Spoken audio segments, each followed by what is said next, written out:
I'm curious, when you said your show wasn't doing well, it made you think about how to capture people's attention. And was that fighting with what you thought people needed to know and hear, and more importantly, understand, versus how they would stick with you and watch your whole show or more minutes than they normally would?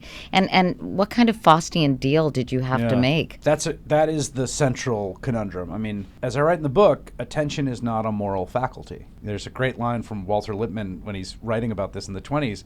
He's writing about the aftermath of World War I and the Treaty of Versailles. And he says, the American public has a great deal of interest in the outcome of these negotiations, but they're not interested in it. Like, it's going to matter a ton to the U.S., but like no one really cares. And this is the central conundrum of being a journalist, I think, in this environment, in any environment, honestly, but in this one particularly. It's like on steroids now. It's this balance. You know, you have these twin imperatives. I have to keep people's attention and hold it, and I have to deliver information and a set of stories about the world that are true and I think important and urgent to the project of self-governance. Sometimes those are in competition. Sometimes they line up.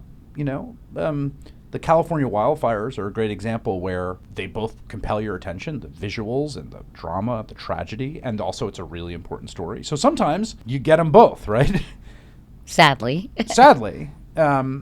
Sometimes you're fighting these twin imperatives, and part of the craft that you develop over time that I've tried to develop is getting better and better at figuring out how to tell stories and move the audience from point A to point B through your ability, through your skills, to get to talk about the things you think are important and still bring people along.